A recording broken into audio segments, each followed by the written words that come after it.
ఒక కడాయి పెట్టుకొని దానిలో ఆయిల్ పోసుకొని ఆయిల్ వేడైన తర్వాత ఆవాలు జీలకర్ర వేసుకోవాలి. అవి వేగిపోయిన తర్వాత ఆనియన్స్ వేసుకోవాలి.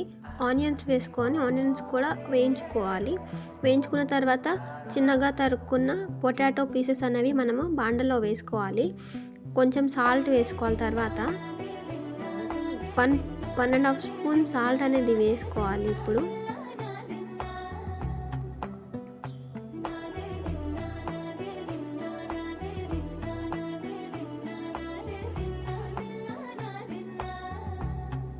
సాల్ట్ వేసిన తర్వాత కలుపుకుంటున్నాం మనము గరిటె పెట్టి.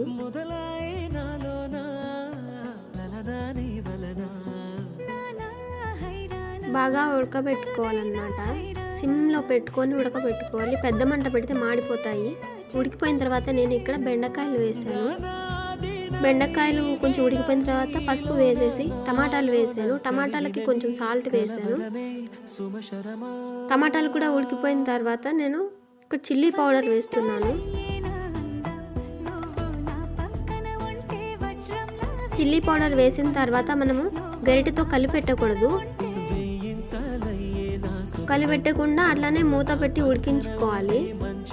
ఒక 5 to 10 minutes అలా ఉడికించుకున్న తర్వాత అది కూడా సిమ్లోనే ఉడికించుకోవాలి.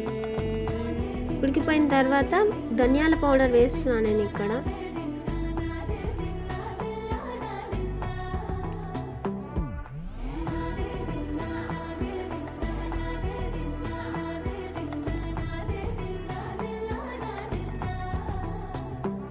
ఒక 1.5 స్పూన్ దాకా ధనియాల పౌడర్ వేసుకోవాలన్నమాట.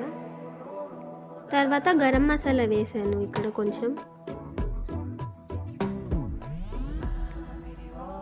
తర్వాత మూత పెట్టుకొని కొద్దిసేపు ఉడికించుకోవాలి. ఉడికిపోయిన తర్వాత గరిటె పెట్టి కలుపుకోవాలి.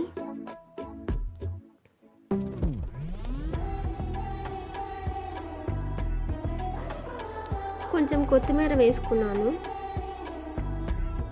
సన్నగా తరుక్కున్న కొత్తిమీర వేసి కలుపుకొని దించేసుకోవటమే మనం. అయిపోయింది కూర. ఇక్కడ ఆలు బెండి కర్రీ. మీరు కూడా తప్పకుండా ట్రై చేసి ఎలా ఉందో కమెంట్స్లో షేర్ చేయండి. Please like, subscribe and share.